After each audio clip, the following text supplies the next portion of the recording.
Sexta-feira, 28 de julho de 2023, o assunto é sério, o assunto é cuidado, porque agora no Estação vamos falar sobre o perigo de água no ouvido de crianças. Pode parecer uma bobagem, né, gente? Mas isso acaba sendo uma das principais razões de procura por pediatras e otorrinolaringologistas nessa época do ano e pode levar à perda auditiva do paciente, é isso mesmo.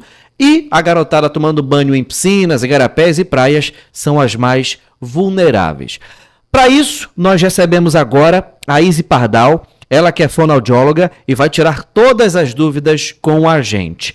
Izzy, muito obrigado pela participação, seja bem-vinda à Rádio CBN, bom dia. Bom dia, Max. Obrigada também pelo convite. É um prazer enorme estar aqui com você nessa manhã, dividindo esse conhecimento e essa pauta tão importante, realmente. Vamos lá então, doutora Izzy Pardal, porque quais são as consequências de água no ouvido das crianças? Sei que a criançada brinca, acaba às vezes nem percebendo, aí parece que à noite começa a surgir o problema, enfim.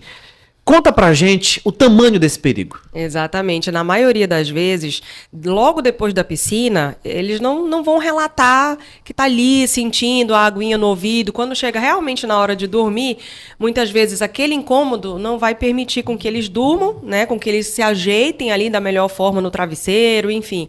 E aí começa a sentir uma sensação de irritabilidade maior, principalmente nas crianças menores, que não sabem relatar exatamente como estão se sentindo. A partir de uma certa idade, 4, 5 anos, essa criança ela vai te falar, olha, eu tô com água no ouvido, né? Tá doendo, ou tô sentindo o ouvido tampado.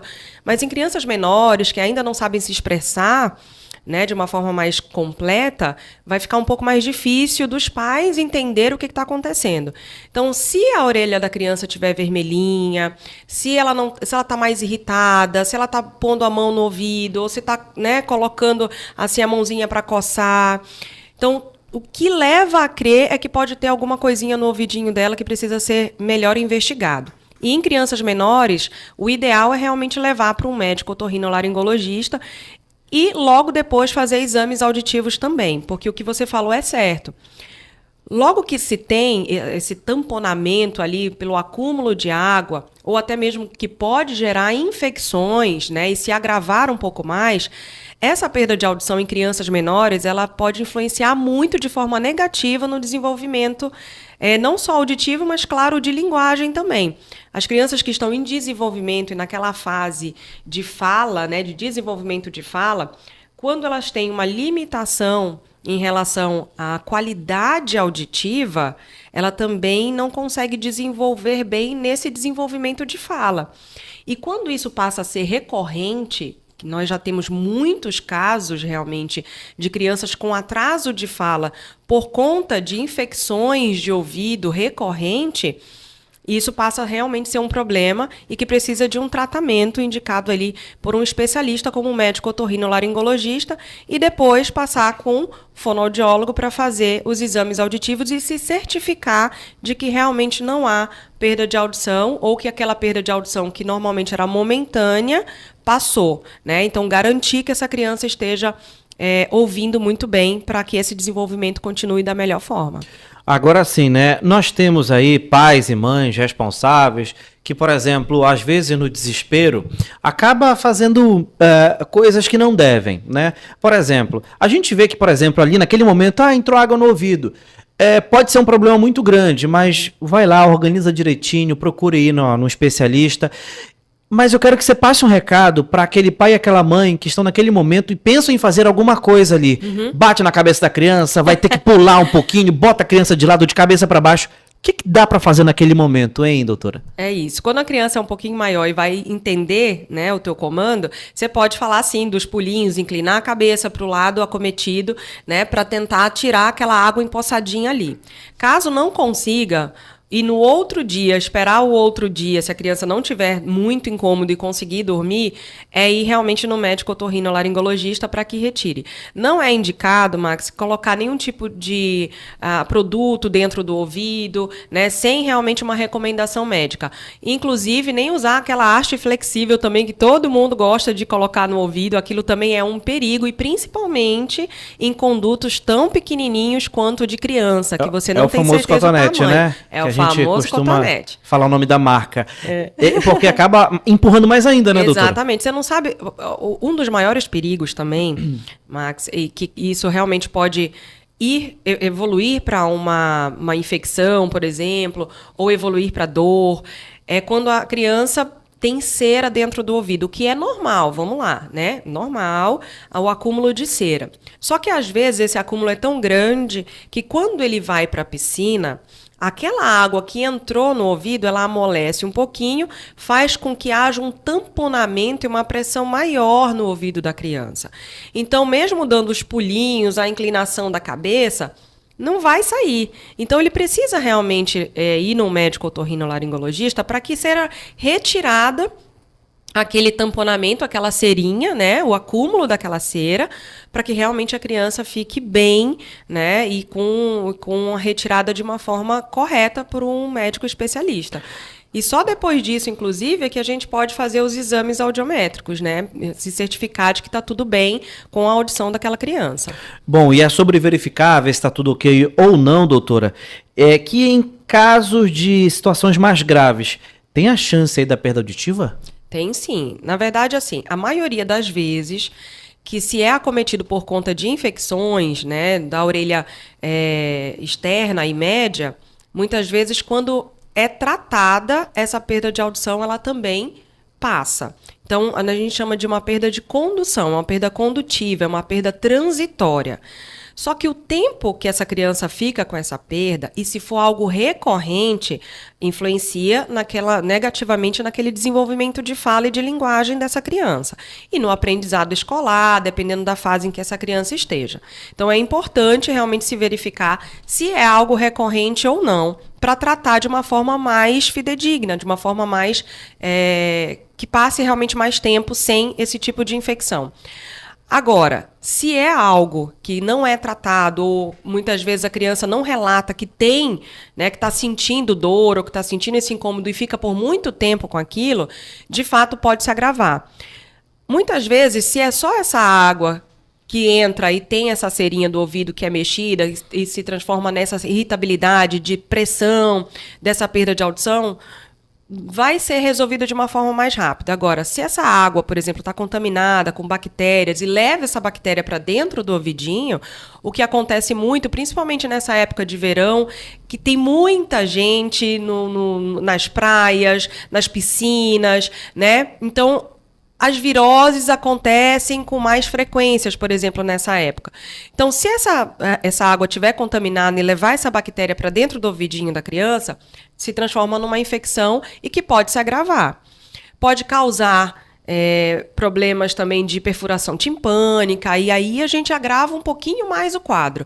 Então, por isso que o quanto antes notar que existe alguma diferença, não só no comportamento da criança, ou que a criança te relata, de fato, que está sentindo alguma coisa no ouvidinho, o médico deve ser consultado quanto antes. O que é curioso, doutora, é aquela coisa, né? Por exemplo, quando a criança não fala, o corpo dela, o comportamento. Sim. É por isso que a gente tem que precisamos estar atentos aos sinais, né? Exatamente. Por exemplo, seja na cabeça, seja algum tipo de incômodo, a criança, até pelo fato de às vezes ficar batendo na cabeça, isso pode significar alguma coisa, né, em relação a isso. Exatamente. É assim, eu falo que ninguém conhece melhor a criança do que os pais, né? Do que a mãe, do que o pai, quem convive realmente diariamente com aquela criança.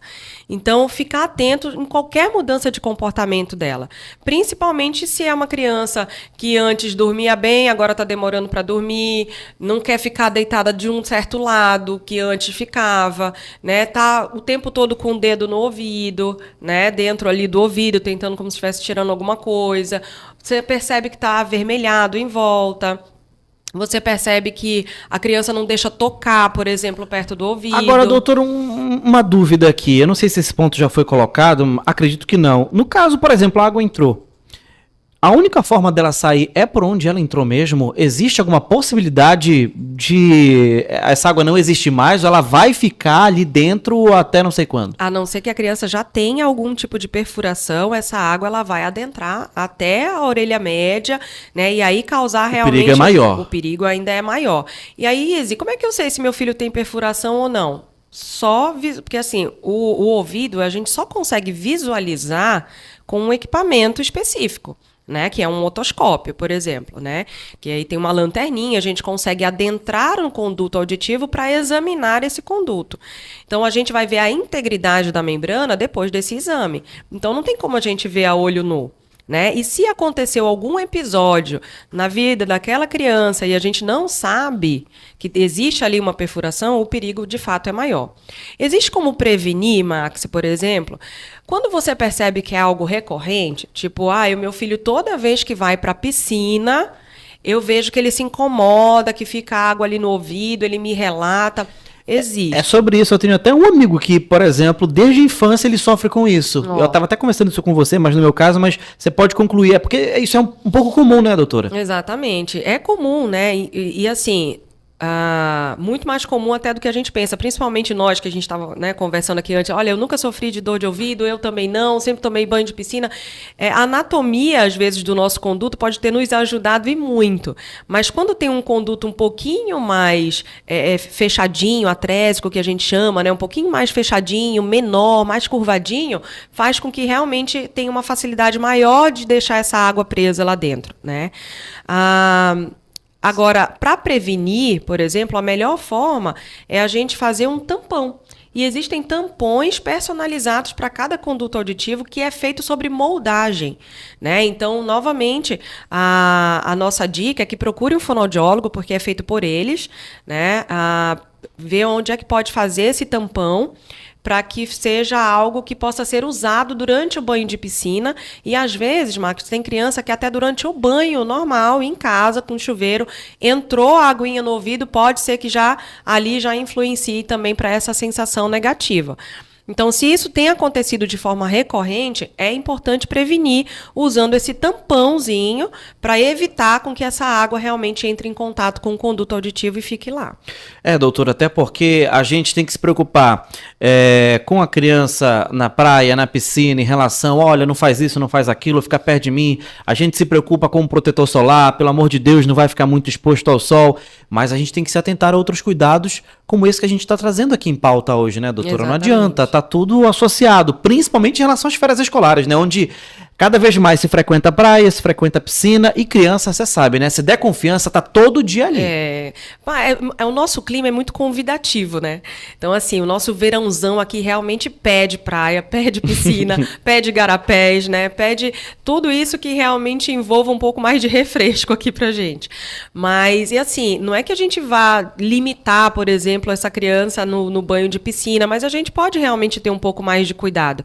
E o mais importante, né, o que eu falo que a nossa dica principal, a nossa orientação principal, enquanto profissionais da área da saúde, ali dessa saúde auditiva, é que após férias, né, faça de rotina uma consulta com o médico otorrinolaringologista e vá também no fonoaudiólogo para fazer os exames auditivos e só se certificar de que está tudo bem. Porque um adulto, uma criança maior, um adolescente, ele sabe te referir exatamente como é que está a acuidade auditiva, como é que está a sensação ali do ouvido, se está tampado ou não. Mas as crianças pequenas, mesmo aquelas que costumam se expressar bem, elas podem não saber te descrever exatamente como estão se sentindo e isso vai passando despercebido, até que se agrave um pouco mais. Então, assim, por forma de prevenção, é muito importante procurar ajuda, né, pós-férias, só para se certificar antes que essa criança volte, inclusive, para as aulas, para dentro da escola. Que isso pode atrapalhar, exatamente, né, no ensino da criança. Exatamente, pode deixar ela muito mais dispersa, muito mais ali desatenta e não está relacionado a algum outro comportamento a não ser, de fato, uma alteração auditiva, né? E que precisa ser investigada. E quanto antes a gente notar e procurar ajuda, melhor será o tratamento, o prognóstico disso tudo. Fonoaudióloga Izzy Pardal conversou com a gente sobre os cuidados aí com água no ouvido das crianças, adolescentes, até você adulto, então já fica o recado. Doutora, muito obrigado pela participação, fica à vontade para deixar uma mensagem final. Bom restante do mês de julho, né, para você e até a próxima. Max, muito obrigada, adorei estar aqui com vocês hoje, né, com essa pauta que eu amo falar, né, que é sobre saúde auditiva, e eu agradeço imensamente e espero voltar mais vezes porque eu me senti em casa. Muito obrigada. O convite está feito. Então tá bom, obrigado aí pela participação, até a próxima.